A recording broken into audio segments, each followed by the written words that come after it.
സാറേ 2011 മുതൽ B J P സ്ഥിരമായിട്ട് രണ്ടാം സ്ഥാനത്ത് വരുന്നൊരു മണ്ഡലമാണ് കാസർഗോഡ്. നമുക്കറിയാം കാസർഗോഡ് ജില്ലയിൽ കാസർഗോഡും മഞ്ചേശ്വരവുമാണ് ബി ജെ പിക്ക് സ്വാധീനമുള്ള രണ്ട് മണ്ഡലങ്ങൾ. അതിൽ ഇക്കുറി കാസർഗോഡ് ബി ജെ പിക്ക് വേണ്ടി മത്സരിക്കുന്നത് അവരുടെ ജില്ലാ പ്രസിഡന്റ് വനിതാ നേതാവുമായ ML അശ്വനിയാണ്. UDF സിറ്റിംഗ് MLA മുസ്ലിം ലീഗിൻ്റെ നേതാവാണ്. പിന്നെ അതുപോലെ നമ്മുടെ LDF വേണ്ടിയിട്ട് CPIM ഒരു സ്ഥാനാർത്ഥിയെ നിർത്താൻ ILNോട് ആവശ്യപ്പെട്ടെങ്കിലും പിന്നീട് ആ ചർച്ചയൊന്നും ക്ലിയറായിട്ട് നടന്നില്ല. അവസാനം ഷാനവാസ് പാദൂരിനെ സ്വതന്ത്ര സ്ഥാനാർത്ഥിയായിട്ട്, അതായത് മഞ്ചേശ്വരത്ത് മത്സരിപ്പിക്കണം എന്ന് DYFI ആവശ്യപ്പെട്ട ഷാനവാസ് പാദൂരിനെ കാസർഗോഡ് സ്വതന്ത്ര സ്ഥാനാർത്ഥിയായിട്ട് മത്സരിപ്പിക്കുകയാണ്. എന്താണ് സാർ കാസർഗോഡ് നിന്നുള്ള വിശേഷങ്ങൾ? കാസർഗോഡ് ആർക്കാണ് വിജയസാധ്യത? BJP ഒരു അട്ടിമറി നടത്തുമോ, അതോ UDF മുസ്ലിം ലീഗ് അത് മണ്ഡലം നിലനിർത്തുമോ? ഇടതുപക്ഷത്തിന് അപ്രതീക്ഷിതമായൊരു വിജയം നേടാൻ കഴിയുമോ? കാസർഗോഡ് നിയമസഭാ മണ്ഡലത്തെക്കുറിച്ച് സംസാരിക്കുമ്പോൾ ഈ സ്ഥാനാർത്ഥിത്വവുമായി ബന്ധപ്പെട്ടിട്ട് ആദ്യ ദിവസങ്ങളിൽ തന്നെ വലിയ തോതിൽ അവർ കൺഫ്യൂസ്ഡായിരുന്നു, ഇടതുപക്ഷം കൺഫ്യൂസ്ഡായിരുന്നു. അതാണ് ഒടുവിൽ പാതൂരിലെത്തി നിന്നിരുന്നത്. പാതൂർ എന്ന് പറയുന്നതിന് വ്യക്തിക്ക് ഒരു കോൺഗ്രസ് പാരമ്പര്യമുള്ള കുടുംബത്തിൽ നിന്ന്, അദ്ദേഹത്തിൻ്റെ അച്ഛനുമൊക്കെ വലിയ വലിയ കോൺഗ്രസ് മണ്ഡലത്തിൽ വലിയ സ്വാധീനമുള്ള ജനങ്ങളുടെ ഇടയിൽ അറിയപ്പെടുന്ന ഒരാളായിരുന്നു. അപ്പോൾ ഇത് ഒരു നല്ല പൊതുപ്രവർത്തകനാണെന്നാണ് കേട്ടിരിക്കുന്നത്. അപ്പോൾ ആ തരത്തിൽ വരികയും 2020 ഈ ഷാനവാസ് പാദൂർ കോൺഗ്രസുമായി ഒരു പ്രശ്നം ഉണ്ടാവുകയും അകലുകയും തെറ്റിപ്പോവുകയും പിന്നീട് ഈ ഇടതുപക്ഷത്തേക്ക് വന്ന് മുസ്ലിം ലീഗിന് വലിയ സ്വാധീനമുള്ള ചെങ്ങളയിൽ മത്സരിച്ച് സ്വതന്ത്രമായി മത്സരിച്ച് ജയിക്കുകയും ചെയ്തു എന്നുള്ളതാണ്. അപ്പോൾ ഇത് സ്വാഭാവികമായിട്ടും പലയിടങ്ങളിലും ചില ചലനങ്ങൾ ഉണ്ടാക്കിയിട്ടുണ്ട്. അപ്പോൾ ഈ മനുഷ്യന് ഒരു സ്വാധീനമുള്ള ആളാണ് എന്നാണ് കാസർഗോഡ് മഞ്ചേശ്വരം മണ്ഡലങ്ങളിൽ തീർച്ചയായിട്ടും ചില ചലനങ്ങൾ സൃഷ്ടിക്കാൻ, ഇടതുപക്ഷത്തിന് വേണ്ടി ചലനങ്ങൾ സൃഷ്ടിക്കാൻ കഴിയുന്ന ഒരു കാൻഡിഡേറ്റ് ആണ്. അതാണ് തെളിഞ്ഞത്. അപ്പോൾ ഇത് കോൺഗ്രസ്സുകാരിൽ ഒരു അങ്കലാപ്പ് സൃഷ്ടിച്ചിട്ടുണ്ട്. അത് അവിടെ നിൽക്കട്ടെ. ഈ സാഹചര്യത്തിലാണ് ഇപ്പോൾ കാസർഗോഡ് സംബന്ധിച്ച്. പക്ഷേ സാർ, അതിനകത്ത് ഒരു സംശയം, ഈ INL കൊടുക്കാൻ വെച്ചിരുന്ന സീറ്റ് എന്തുകൊണ്ടാണ് CPM തിരിച്ചെടുത്തിട്ട് ഒരു സ്വതന്ത്രനെ മത്സരിപ്പിക്കും? അതുകൊണ്ടാണല്ലോ രാജ്മോഹൻ ഉണ്ണിത്താനൊക്കെ നേരത്തെ പിന്നെ ഈ പ്രഖ്യാപനം വന്നപ്പോൾ തന്നെ ഇത് ഡീലാണെന്ന് ചാടി പറഞ്ഞ് രംഗത്ത് വരുന്നത്. അപ്പോൾ അത് ആദ്യം ആരോപണം തന്നെ അത് വന്നിരുന്നു. അപ്പോൾ അതിൻ്റെ ഡീലല്ലയോ എന്നുള്ളതല്ല, ഒരു ഒത്തുകളിക്കുള്ള ശ്രമം അവിടെ സംഭവിക്കുന്നുവെന്ന് രാജ്മോഹൻ ഉണ്ണിത്താൻ ആദ്യം തന്നെ പറഞ്ഞത്. രാജ്മോഹൻ ഉണ്ണിത്താൻ പറയുമ്പോൾ തൽക്കാലം രാജ്മോഹൻ ഉണ്ണിത്താൻ ഏറെക്കാലങ്ങളായി ഇത്തരം അവിടുത്തെ രാഷ്ട്രീയം ഭംഗിയായി, പിന്നെ അവിടുത്തെ ഈ പോളറൈസേഷൻ എന്താണെന്ന് ഭംഗിയായിട്ട് മനസ്സിലാക്കുന്ന ഒരാളാണ്. അവിടെ നിന്ന് ഗ്രൗണ്ട് റിയാലിറ്റി മനസ്സിലാക്കിയ രാജ്മോഹൻ ഉണ്ണിത്താനാണ് ഈ ഒരു സംഭവമായിട്ട് വന്നത്. അത് കോൺഗ്രസ് നേതൃത്വത്തിൽ മറ്റ് പല ആൾക്കാരും പറഞ്ഞതിൽ നിന്നും വ്യത്യസ്തമായിട്ടൊരു അഭിപ്രായമാണ് ഉണ്ണിത്താൻ. അതായത് സാറേ, മുസ്ലിം വോട്ട് കോൺഗ്രസ്സിന് കിട്ടുമ്പോൾ, മുസ്ലിം ലീഗിന് കിട്ടുമ്പോൾ അത് ജനാധിപത്യം, മുസ്ലിം വോട്ട് കുറച്ച് BJPക്കോ CPMനോ പോയാൽ അത് വർഗീയത, അത് ഒത്തുകളി, ഡീല്, ഇങ്ങനെയൊക്കെയാണ്.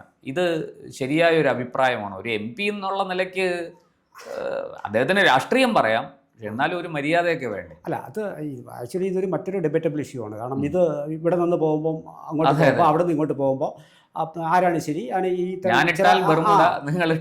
മറ്റൊരു ഇഷ്യൂ ആണ്, മറ്റൊരു ഡിബേറ്റബിൾ ഇഷ്യൂ ആണ്. അപ്പോൾ അത് അവിടെ നിൽക്കട്ടെ. പക്ഷെ എങ്കിൽ പോലും ഇത് പറയലാണ് വാസ്തവത്തിൽ ഇത് ഇത്തരം പറച്ചിലുകൾക്കകത്തും ഒരു രാഷ്ട്രീയമുണ്ട്. അപ്പോൾ നിങ്ങൾ ആരെങ്കിലും ഡിഫെൻഡ് ചെയ്യാൻ ശ്രമിക്കുന്നു. അപ്പോൾ നിങ്ങൾ ഒരു പാർട്ടി ഒരു പ്രതിസന്ധിയിലേക്ക് ചെല്ലുമ്പോൾ അവിടെ ഒരുമിച്ച് നിന്ന് CPMനാണ് സ്ഥാനത്ത് കാണുന്നത്. കാരണം ഒരു പ്രശ്നം വരുമ്പോഴത്തേക്കും CPMകാർ തെറ്റാണെന്ന് അറിഞ്ഞുകൊണ്ട് തന്നെ ആൾക്കാരെല്ലാം കൂടി ഒരുമിച്ച് നിന്ന് മറ്റവനെ ആക്രമിക്കുന്ന, അതിനെ ശരിയാക്കി എടുക്കാൻ വ്യഗ്രതയുണ്ട്. അത് സാധാരണഗതിയിൽ CPMനാണ് കണ്ടുവരുന്നത്. ഇവിടെ സംഭവിച്ച് നേരെ തിരിച്ചാണ്. ഇവിടെ എന്തായാലും കോൺഗ്രസ് ഏറ്റെടുത്തു. സ്വാഭാവികമായിട്ട് ഡീലിലേക്ക് എന്ന് പറയുന്നു. എന്ത് ഡീലാണെന്നുള്ള കാര്യം തെളിയട്ടെ.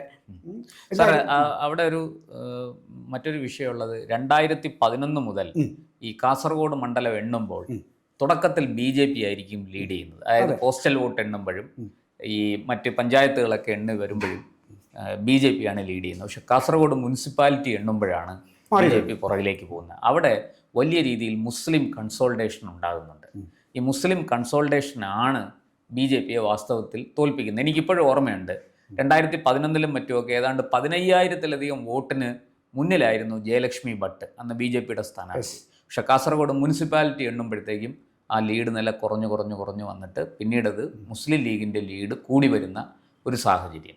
ഇതെന്തുകൊണ്ടാണ് ഇങ്ങനെ സംഭവിക്കുന്നത്? അല്ല, അത് ഞാൻ പറഞ്ഞല്ലോ, നമ്മൾ 2011 മുതലെടുത്ത് നോക്കുമ്പോൾ, കണക്കുകളെടുത്ത് നോക്കുമ്പോഴും അത് തന്നെയാണ്. അതിന് ഒരു ഘട്ടത്തിനപ്പുറത്ത് ഒരു പോളറൈസേഷൻ ഭംഗിയായിട്ട് നടക്കുന്ന ഒരു സ്ഥലമാണത്. അത് നമുക്ക് ഈ സ്ഥാനാർത്ഥികളും ഇത് ശരിക്കും കമ്മ്യൂണൽ പോളറൈസേഷൻ നമ്മളിപ്പോൾ അത് നമ്മളങ്ങനെ പച്ചയ്ക്ക് പറയുന്നത് ശരിയല്ല. കാരണം സ്ഥാനാർത്ഥികളുടെ പേരും അവർക്ക് ലഭ്യമായിരിക്കുന്ന വോട്ടുകളും ആ അന്തരവും നമ്മൾ നോക്കിക്കഴിഞ്ഞാൽ ആണ് നമുക്കിത് പറയാൻ തോന്നുക. അത് നമ്മൾ കൃത്യമായിട്ട് വിസിബിളാണ്. അപ്പോൾ ഒരു ഘട്ടത്തിനപ്പുറത്തേക്ക് BJPക്ക് കടന്നു ചെല്ലാൻ കഴിയുന്നില്ല. അത് നടക്കില്ലത്. കാരണം വെച്ചാൽ നിങ്ങൾക്ക് ഒരു പ്രത്യേക സമുദായത്തിലുള്ള ആൾക്കാർ 10 പേരും ടോട്ടൽ വോട്ട് 18 ബാക്കി ഭാഗത്തിന് 8 ഉള്ളുവെങ്കിൽ ഇതിങ്ങനെ ഒരുമിച്ച് സമാഹരിക്കപ്പെടുന്ന ഒരു സാഹചര്യമാണ് അവിടെ ഉള്ളതെങ്കിൽ നിങ്ങൾക്ക് അതിനപ്പുറത്തേക്ക് പോകാൻ കഴിയില്ല. അപ്പോൾ അങ്ങനെ അതുകൊണ്ടാണ് നിങ്ങൾ ഈ പറഞ്ഞത് ഈ നഗരമണ്ഡലങ്ങൾ എണ്ണുമ്പോഴെന്ന് പറഞ്ഞു വരുന്നത്. അപ്പോൾ അതിങ്ങനെ തിങ്ങി പറയുന്ന സ്ഥലങ്ങൾ അതുണ്ടാകും എന്നുള്ളതാണ് വിഷയം വരുന്നത്. അപ്പോൾ ഇതെല്ലാം വച്ചുകൊണ്ട് ഈ ഡീൽ ആരോപണമായി മുന്നോട്ട് വരുന്നത് ഒരുപക്ഷെ അവിടെ ഈ സാധാരണഗതിയിൽ നിന്നും സംഭവിക്കുന്നതിലും വിരുദ്ധമായി സംഭവിച്ചേക്കാമോ എന്ന ഭയത്തിൽ കൂടി. ഇക്കുറി അതിനൊരു വ്യത്യാസം വരുന്നത്, ഈ CPM നിർത്തിയിരിക്കുന്ന, ഇടതുപക്ഷം നിർത്തിയിരിക്കുന്ന സ്ഥാനാർത്ഥി മോശക്കാരനല്ല, മിടുക്കനാണ്, നല്ല രീതിയിൽ വോട്ട് പിടിക്കാൻ കഴിയുന്ന ആളാണ്. അപ്പോൾ അങ്ങനെയുള്ള ഷാനവാസ് പാദൂരും ഈ മുസ്ലിം ലീഗിൻ്റെ സ്ഥാനാർത്ഥിയും തമ്മിൽ ഈ കാസർഗോഡ് മുനിസിപ്പാലിറ്റിയിലെ മുസ്ലിം വോട്ട് ഷെയർ ചെയ്ത് കൊണ്ടുപോകുമോ? അങ്ങനെയെങ്കിൽ BJPക്ക് അവിടെ ഒരു ചാൻസ് ഉണ്ട്. ഷെയർ ചെയ്ത് കൊണ്ടുപോകാനുള്ള സാധ്യത ഇപ്പോഴുണ്ട്, ഉറപ്പായും ഉണ്ടല്ലോ.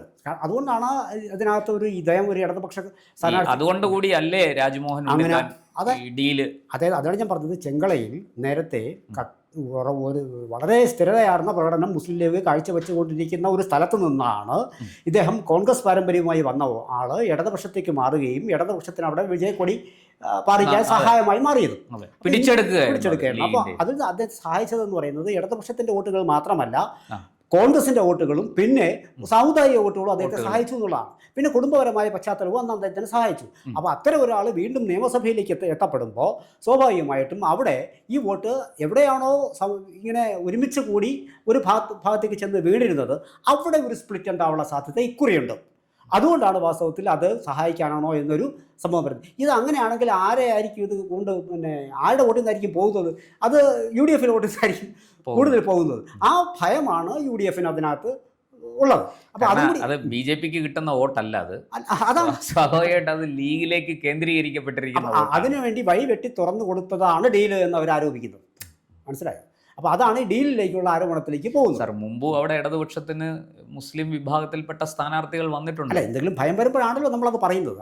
അതുവരെ നിങ്ങൾ സേഫ് ആണ് എങ്കിൽ നിങ്ങൾക്ക് ഇത്തരം ആരോപണങ്ങൾക്ക് വരേണ്ട കാര്യം വരുന്നില്ല. നിങ്ങൾക്ക് ഏതോ ഒരു ഭയപ്പാടുണ്ട് എന്നുള്ളതിന് തെളിവാണ് നിങ്ങളുടെ ഇത്തരം വാക്കുകളിൽ. ലീഗ് പരാജയ ഭീതിയിലാണ്. കാസർഗോഡ് ഒരു അട്ടിമറി സംഭവിച്ചേക്കാം എന്നവർ ഭയപ്പെടുന്നുണ്ട്, ആശങ്കയുണ്ട്. അതാ നിങ്ങളുടെ മനസ്സിൽ അതുണ്ട്. അതുകൊണ്ടാണ് ആ ഒരു സ്ഥലം അവിടെ വരുമ്പോൾ അതാണ് രാജ്മോഹൻ ഉണ്ണിത്താനിലൂടെ പുറത്തു വന്നത്. അതാ ഈ ഭാഗത്തേക്ക് വരുമ്പോൾ നേരത്തെ ഇതെല്ലാം കൂടി ചെന്ന് ഒരു പെട്ടിയിൽ വീഴുന്ന വോട്ട് ഇക്കുറി മാറാനുള്ള സാധ്യതയുണ്ട്.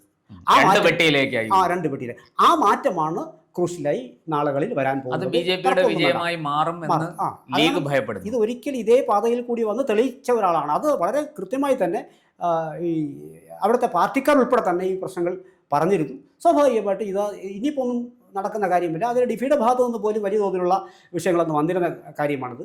ഇപ്പോൾ സംഭവിച്ചിരിക്കുന്ന കാര്യം എന്ന് പറയുന്നത് എന്തായാലും ഇദ്ദേഹം നിന്നു. ഇനി അത് സ്പ്ലിറ്റിലേക്ക് പോകുമോ ഇല്ലയോ എന്നുള്ളതാണ്. അത് ഒരുമിച്ച് ഒരിടത്ത് പോയിക്കൊണ്ടിരുന്നത് മാറുമോ ഇല്ലെന്ന് മാത്രമാണ് ഇനി അറിയാനുള്ളത്. അങ്ങനെ മാറിയാൽ എന്തായിരിക്കും അത്?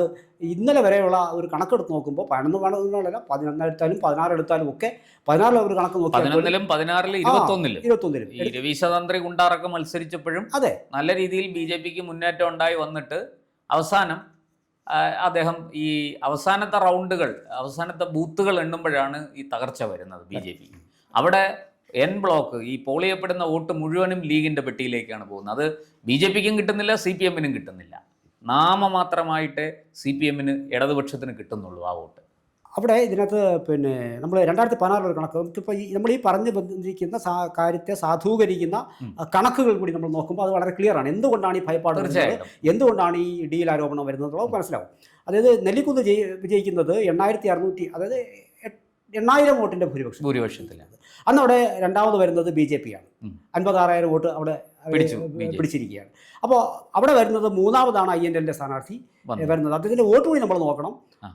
A അമീൻ എന്ന് പറയുന്ന ആൾ 21,000 പരം വോട്ടുകൾ മാത്രമാണ് പിടിച്ചത്. വലിയ കുറവാണ്. അതാണ് ആ ഭയപ്പാടിൻ്റെ ഒരു വിഷയം. ഇപ്പോൾ ഇതിനെ ഒന്ന് ഇനി അവിടെ നിൽക്കട്ടെ. ഇനി 21ലേക്ക് വരുമ്പോൾ വീണ്ടും നെല്ലിക്കുന്നിലേക്ക് വരുന്നു. നെല്ലിക്കുന്നിലേക്ക് വന്നപ്പോഴത്തേക്കും നേരത്തെ 64 പിടിച്ചത് ഏതാണ്ട് 63 ചില്ലുവാനും അദ്ദേഹം പിടിച്ചിട്ടുണ്ട്. അതായത് ആ വോട്ട് അവിടെ തന്നെ അങ്ങനെ നിൽക്കുക. അങ്ങനെ നേരത്തെ പറഞ്ഞത് ഒരു ഘട്ടത്തിലേക്ക് അപ്പുറത്തേക്ക് BJPക്ക് കടന്നു ചെല്ലാൻ സാധിക്കുന്നില്ല. അവർക്ക് അത് കോൺസ്റ്റന്റ് ആയിട്ട് നിർത്താനും പറ്റുന്നു. അതായത് ഈ BJP ഒരു 56,000 അതിനുള്ള വഴി അവിടെ ഉള്ളൂ. അത്ര വോട്ടേ ഉള്ളൂ.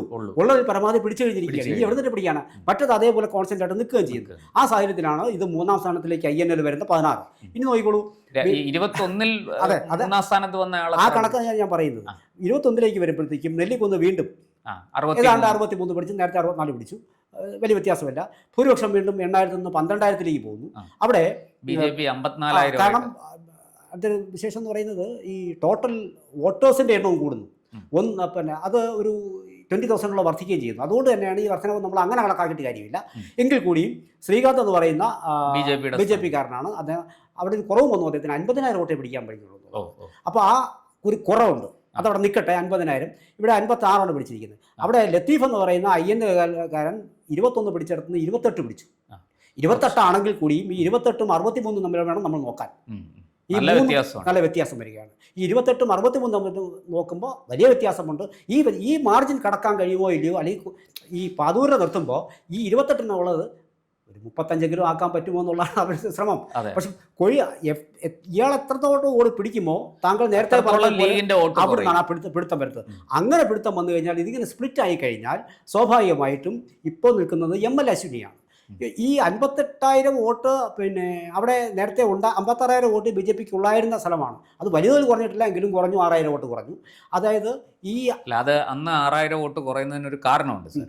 ഈ BJPക്കുള്ളിൽ വലിയ ഗ്രൂപ്പിസം ഉണ്ടായിരുന്ന ഒരു സമയമാണ്. അന്ന് ഈ ശ്രീകാന്ത് വാസ്തവത്തിൽ ഈ ഗ്രൂപ്പ് വഴക്കിൻ്റെ ഒരു ഇരയും കൂടിയാണ്. അദ്ദേഹം അന്നത്തെ അവരുടെ പാർട്ടിക്കുള്ളിലെ കാര്യമാണ്. എങ്കിലും അതായിരുന്നു അന്ന് ശ്രീകാന്തിന് തിരിച്ചടിയായത്. സത്യത്തിൽ ജയലക്ഷ്മി ഭട്ടിൻ്റെ കാര്യത്തിലോ അല്ലെങ്കിൽ പിന്നീട് രവീശ തന്ത്രി ഉണ്ടാറിൻ്റെ കാര്യത്തിലോ നമ്മൾ നോക്കുകയാണെങ്കിൽ അങ്ങനൊരു പ്രശ്നമില്ലായിരുന്നു. അവർ രണ്ടുപേരും ഈ ഗ്രൂപ്പുകൾക്ക് അതീതമായി മത്സരിച്ച ആളാണ്. അതുകൊണ്ട് തന്നെ BJPയുടെ വോട്ടുകൾ പരമാവധി സമാഹരിക്കാൻ അവർക്ക് സാധിച്ചു. പക്ഷേ അതിൽ നിന്നും BJP പാഠം പഠിച്ചിട്ടില്ല എന്ന് വേണം മനസ്സിലാക്കാൻ. കാരണം ഇക്കുറി ഇങ്ങനെ വളരെ സെൻസിറ്റീവ് ആയിട്ടുള്ളൂ. അല്ല, ഇക്കുറി അശ്വിനി മത്സരിക്കുമ്പോൾ ഈ ഗ്രൂപ്പ് പ്രശ്നം അവിടെ ഇല്ല എന്നാണ് ഞാൻ മനസ്സിലാക്കുന്നത്. പക്ഷേ അശ്വിനിയുടെ സ്ഥാനാർത്ഥിത്വം വരുമ്പോൾ അത് പ്രശ്നം ഉണ്ടായിരുന്നു അവിടെ. അല്ല, അശ്വിനി അല്ല മറ്റാരെങ്കിലുമാണ് മത്സരിച്ചിരുന്നെങ്കിൽ അവിടെ വിഷയമായ. അതായത് നമ്മളൊരു നമുക്ക് ഒരു നെക്ക് ടു നെക്ക് ഫൈറ്റ് നടക്കുമ്പോൾ ചില ഈ അഭിപ്രായ വ്യത്യാസങ്ങൾ ഉണ്ടോ എങ്കിലും അത് പുറത്തു കാട്ടാതിരിക്കാൻ ശ്രമിച്ചാൽ ഒരു കേഡർ പ്രസ്ഥാനം സംഭവിച്ചിട്ട് പ്രത്യേകിച്ചും അത് നല്ലതായിരുന്നു. അത് ഇക്കുറി അശ്വിനിയുടെ സ്ഥാനാർത്ഥിത്വം വരും മുമ്പ് തന്നെ അവിടെ ചില പ്രശ്നങ്ങൾ ഉടലെടുത്ത് കഴിഞ്ഞിരുന്നു. പക്ഷേ അശ്വിനി കഴിഞ്ഞ ലോക്സഭയിൽ മത്സരിക്കുന്നു. നല്ല ലോക്സഭയിൽ അവർക്ക് എത്ര, ഞാൻ പറയാം, ലോക്സഭ കണക്ക് പറയാം. ലോക്സഭയിലെ കണക്കെന്ന് പറയുന്നത് ML അന്ന് ഉണ്ണിത്താൻ 73,000 പരം വോട്ടുകൾ അവിടെ പിന്നെ കാസർഗോഡ് ലോക്സഭാ മണ്ഡലത്തിൽ, ഈ നിയമസഭാ മണ്ഡലത്തിനുള്ളിൽ അത് പിടിച്ചു കഴിഞ്ഞു. പിന്നെ BJP MV ബാലകൃഷ്ണൻ മാസ്റ്റർ പതിവ് പോലെ അദ്ദേഹത്തിന് 26-28 ആ കണക്കാണ്. അതിൻ്റെ ദയനീയമാണ്. ML അശ്വിനി 47,000 പരം വോട്ടുകളാണ് പിടിച്ചത്. അപ്പോൾ അതായത് അവിടെ സാധ്യതയുണ്ട്. വോട്ടുകളുടെ എണ്ണം വലുതായിട്ട് അവിടെ വീണ്ടും പോകുന്നില്ല. ലോക്സഭയാണെന്ന് നോക്കണം. എങ്കിലും ഈ 50 അദ്ദേഹം പിടിച്ചല്ലോ 21-ൽ, 47 ഇവിടെ ലോക്സഭയിൽ പിടിച്ചു. വലിയൊരു കയറ്റം അവിടെ കണ്ടില്ലെങ്കിലും ലോക്സഭ എന്ന് പറഞ്ഞ് വേണമെങ്കിൽ കുറച്ചൊന്ന് ആശ്വസിക്കാം. ഈ ഒരു സാഹചര്യത്തിൽ ML അശ്വിനി വീണ്ടും വരുമ്പോൾ ചില പിണക്കങ്ങൾ, നേരത്തെ ഉണ്ടായിരുന്ന പിണക്കങ്ങൾ മാറി BJP സർവ്വശക്തിയും എടുത്ത് പിന്നെ ഈ വനിതയ്ക്ക് ഒരു പിന്തുണ വരുമ്പോൾ സ്വാഭാവികമായും നേരത്തെ പറഞ്ഞതുപോലെ പാതൂരിൻ്റെ എത്ര വോട്ട് അധികം പിടിക്കും എന്നുള്ളതാണ്. അതായത് ഈ തോൽവിയുടെ ആഘാതം പാതൂരിന് എത്ര കൊണ്ട് കുറയ്ക്കാൻ കഴിയും. ശരിക്കും പറഞ്ഞാൽ കാസർഗോഡ് പാതൂരാണ് താരം. പാതൂരാണ് താരം. കാരണം വെച്ചാൽ ഇത് എത്ര മേൽ അദ്ദേഹത്തിന് പിടിച്ചിട്ട് പാതൂരിന്റെ കയ്യിലാണ് ഇരിക്കുന്നത്. ബോള് ഏത് ഗോൾ പോസ്റ്റ് അടിക്കണമെന്ന് പാതൂരിന് തീരുമാനം. ഇത് ഇദ്ദേഹം പിടിക്കുന്ന ഓരോ വോട്ടും ഒന്ന് ആലോചിച്ച്, ഒരു 10,000 വോട്ട് അധികം പിടിച്ചാൽ ചെങ്കളയിൽ ഇത് ഈ അത്ഭുതം കാട്ടിയ ആളാണ് അദ്ദേഹം. അപ്പോൾ സ്വാഭാവികമായിട്ടും അത് പിടിച്ചു കഴിഞ്ഞാൽ ഇവിടെയാണ് പെട്ടെന്നൊരു ഭയം വരുന്നത്, ഡൽഹിയിലേക്ക് വരുന്നത്. എങ്കിൽ ഇവിടെ ഇന്നുവരെ നടക്കാത്ത പല കാര്യങ്ങളും നടക്കും. പക്ഷെ അത് ഇങ്ങനെ ഒരു കാര്യം നടന്നില്ലെങ്കിൽ ഈ അടുത്ത കാലത്തൊന്നും കാസർഗോഡ് BJP കിട്ടുമെന്ന് പ്രതീക്ഷ വേണ്ട. കാരണം അതിനപ്പുറത്തേക്ക് പോകാൻ കഴിയില്ല, മാക്സിമം എത്തി നിൽക്കുകയാണ്. ഇതിനപ്പുറത്തേക്കൊന്നും വലുതായിട്ട് പോകാൻ കഴിയില്ല. പിന്നെ കൂടോടെ ഇളവി വന്ന് ചെയ്താൽ പോലും അല്പമൊക്കെ ഒരു കയറ്റം വരും എന്നുള്ള 1000 വോട്ട് കൂടെ കൂടി അത്രയൊക്കെ വരുന്നുള്ളൂ. പരമാവധി പിടിച്ചു കഴിഞ്ഞു. അത്രയ്ക്ക് ഒരു കമ്മ്യൂണിസ്റ്റ്. സാറേ ഒരു സംശയം ചോദിക്കട്ടെ, ഈ ഇടതുപക്ഷത്തിന് കിട്ടുന്ന വോട്ട് സത്യത്തിൽ അതാ ഈ നമ്മൾ കമ്മ്യൂണലായിട്ട് പറയുകയല്ല, പക്ഷെ ഈ മുസ്ലിം വോട്ട് കാര്യമായിട്ട് കിട്ടുന്നുണ്ടോ, അതോ ഈ ഹിന്ദുക്കളായിട്ടുള്ള മറ്റ് അമുസ്ലിം കമ്മ്യൂണിസ്റ്റുകാരിൽ നിന്ന് കിട്ടുന്ന വോട്ടല്ലേ അത്? താരതമ്യേന കമ്പാരിറ്റീവ്ലി മറ്റ് ഭാഗങ്ങളെ വെച്ച് നോക്കുമ്പോൾ പിന്നെ ഇവിടെ കിട്ടുന്നില്ലെന്ന് വേണം കണക്കുകൾ കൊണ്ട്. മുസ്ലിം വോട്ട് കാരണം മനുഷ്യൻ്റെ മനസ്സിൽ അങ്ങനെ ഒരു ചിന്ത അടിയുറച്ച് പോയിട്ടുണ്ട്.